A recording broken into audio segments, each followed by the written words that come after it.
بسم اللہ الرحمن الرحیم۔ حدیث قدسی کسے کہتے ہیں؟ آج ہم آپ کو بتانا چاہتے ہیں کہ حدیث قدسی کسے کہتے ہیں۔ عمومی طور پر اسکول میں بچوں کے سوالات میں اس طرح کے سوال آ جاتے ہیں،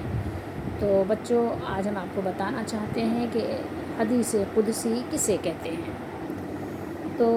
پیارے بچوں، آپ کو معلوم ہونا چاہیے کہ حدیث قدسی اس حدیث کو کہتے ہیں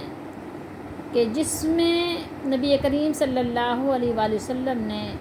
صراحتاً اللہ تعالیٰ سے روایت کیا ہو، اللہ تعالیٰ سے بیان کیا ہو، ٹھیک ہے، اور راویوں کے ذریعے سے ہم تک پہنچا ہو، اور اس کی نسبت کدھر ہو؟ اس کی نسبت اللہ تعالیٰ کی طرف ہو، اور اللہ تعالیٰ کی طرف نسبت ہونے کی وجہ سے اسے حدیث قدسی کہتے ہیں۔ جیسے کہ بچوں آپ یہاں دیکھ سکتے ہیں صحیح البخاری میں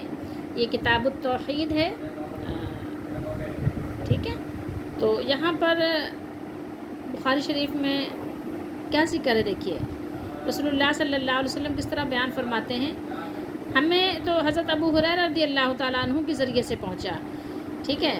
یہ ابو ہریرہ رضی اللہ تعالیٰ عنہ نے اپنے بعد والوں اور انہوں نے مطلب یہ سارے تمام راوی ہیں جو اوپر ذکر ہیں، اور ابو ہریرہ رضی اللہ تعالیٰ عنہ کس سے بیان کرتے ہیں؟ ان رسول اللہ صلی اللہ علیہ وسلم قال، فرمایا رسول اللہ صلی اللہ علیہ وآلہ وسلم نے کیا فرمایا؟ قال اللہ تعالیٰ، ٹھیک ہے، قال اللہ تعالیٰ نے فرمایا،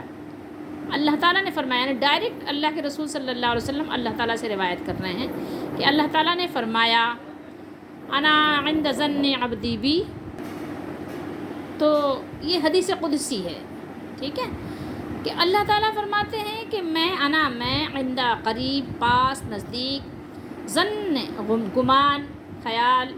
ٹھیک ہے، عبدی میرے بندے، اپنے بندے، بھی، تو اگر آپ اس کا با محاورہ ترجمہ کریں تو کیا بنے گا؟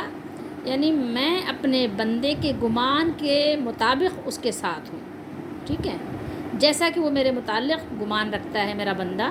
میں یعنی اس کے ساتھ ویسا ہی معاملہ کرتا ہوں، ٹھیک ہے، تو یہ ہے انا عند ظن عبدی بھی، یہ حدیث قدسی ہے، یعنی رسول اللہ صلی اللہ علیہ وسلم نے اللہ سے بیان کیا ہے، اور یہ اللہ کا بیان ہے اور زبان رسول اللہ صلی اللہ علیہ وسلم کی ہے، اور یہ قرآن نہیں ہے حدیث، ٹھیک ہے، لیکن بیان کس کا ہے؟ اللہ کا ہے، کلام کس کا ہے؟ اللہ کا ہے۔ اب اسی طریقے سے دوسری حدیث بھی دیکھ لیجیے، حدیث قدسی کتاب الرقاق میں ہے، یہ بھی بخاری شریف ہے، صحیح البخاری، یہاں بھی رسول اللہ صلی اللہ علیہ وسلم بیان کرتے ہیں، راوی وہی ابی ہریرہ ہیں، فرمایا ان اللہ قال، یعنی اللہ تعالیٰ فرماتے ہیں، اللہ تعالیٰ کا بیان ہے، اللہ تعالیٰ نے فرمایا من عاد لی ولی فقد اذنتہ بالحرب، تو آپ نے دیکھا بچوں یہ حدیث قدسی ہے، اسے حدیث قدسی کہتے ہیں کہ اللہ تعالیٰ نے فرمایا کہ میں اس کے ساتھ جنگ کا اعلان کرتا ہوں، یا اعلان جنگ کرتا ہوں جو میرے ولی سے دشمنی رکھتا ہے، ٹھیک ہے، میرے ولی سے لڑائی جھگڑا کرتا ہے، اس سے دشمنی رکھتا ہے، جیسے کہ صحابہ کرام رضی اللہ تعالیٰ عنہم ہیں، یا کچھ لوگ انبیاء علیہ الصلوۃ والسلام کے متعلق الٹی سیدھی باتیں کرتے ہیں، تو ایسے لوگوں کے متعلق جو لوگ باتیں کرتے ہیں تو اللہ تعالیٰ کا اعلان جنگ ہے ان کے لیے، تو یہ حدیث قدسی ہے، یقیناً آپ سمجھ گئے ہوں گے، اللہ تعالیٰ آپ کو اور ہمیں سمجھنے کی توفیق دے۔